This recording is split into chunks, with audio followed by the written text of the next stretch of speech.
the spring of 2010 was supposed to be our forever. I can still see Sarah walking toward me under that cherry blossom arch, petals swirling around her like nature's confetti. The way her ivory dress caught the sunlight made her look like some celestial being descending just for me. My hands trembled as I took hers, my voice cracking on vows I meant with every fiber of my being. We were young and reckless in love, me at 28 with my whole life planned out, Sarah at 25 with her infectious laugh that could brighten my darkest days. Our modest home in the suburbs became our sanctuary, filled with thrift store furniture we promised to replace someday, and dreams that felt so tangible we could almost touch them. For 12 perfect months, we lived in our golden bubble. Then at 2:37 a.m. on a random Tuesday, her phone lit up with a text that shattered everything. "Can't stop thinking about last night. When can I see you again?" The aftermath plays in my mind like a tragic film montage. Her tearful denials, the couch I called home for a week, the counseling sessions where we pretended we could fix this. We went through the motions of reconciliation, but the trust was like broken glass even after you sweep it up. You're still finding sharp pieces months later. Watched for. What they don't tell you about infidelity is how it rewires your instincts. I became hyper-aware of the way her phone always faced away now, how girls' nights suddenly happened twice a week, the mechanical way she kissed me goodnight. The second time wasn't an accident. I knew. I came home early that afternoon, my gut twisting the entire drive. Her car in the driveway, the strange silence when I called her name, then the muffled sounds from our bedroom, the same room where we'd whispered about baby names just months before. This time there were no screaming matches, just cold clinical detachment as I packed her belongings over 2 agonizing weeks, folding each item with robotic precision. When she finally left, the silence in our house was deafening. Michael, Sarah's father, had always been kind to me. At 52, he carried himself with quiet dignity, salt and pepper hair, emerald eyes that crinkled at the corners, and a strength that came from raising Sarah alone after his wife disappeared post-divorce. When he came to collect Sarah's things, I was struck by his gentle presence. No excuses, no judgment, just practical help finding missing earrings and favorite scarves. It was during his second visit for the laptop charger that he found me staring at our wedding photo, my hands shaking around a cold coffee mug. "You're grieving," he said softly. And just like that, the floodgates opened. The kiss happened without thought.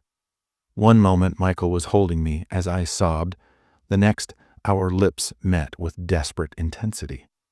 I'd never considered being with a man, never even fantasized about it.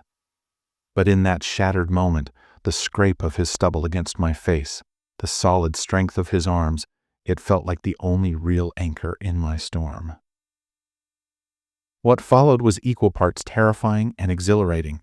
His bedroom smelled of sandalwood and old paper. His touch was different from anything I'd known, deliberate, confident, attentive in ways that made my breath catch. Afterward, as we lay tangled in sheets, he traced idle circles on my chest. "This doesn't have to mean anything," he murmured. But the way my heart raced when he smiled told a different story. We became careful thieves of time, stolen afternoons at his place, when Sarah worked late, one reckless encounter in my car behind the grocery store.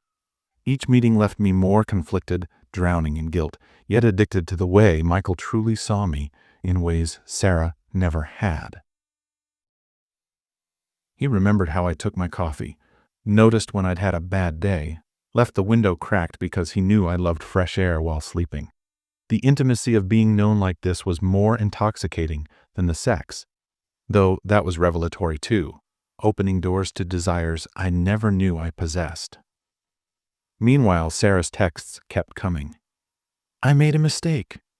We can fix this. Please, don't give up on us." The irony tasted bitter on my tongue. The guilt is a living thing inside me now. It gnaws at my ribs during family dinners, where Sarah chats obliviously while Michael's foot brushes mine under the table. It whispers in my ear when she texts about reconciliation, unaware her own father has mapped every inch of my body with his lips. I don't know how this ends. Maybe Sarah will finally sign the papers. Maybe Michael will tire of secrecy. Maybe the truth will detonate like a bomb, leaving nothing but wreckage. But in the quiet dark, when it's just us, when his calloused hands chase away my demons and his laughter rumbles against my chest, none of that matters.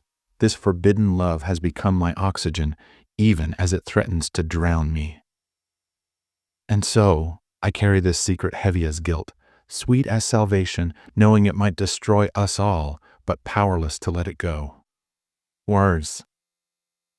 If this story resonated with you, kindly leave a like.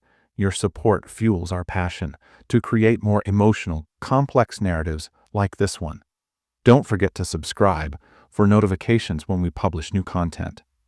Every click and comment motivates us to keep crafting stories that explore the messy, beautiful complexities of human relationships. Thank you.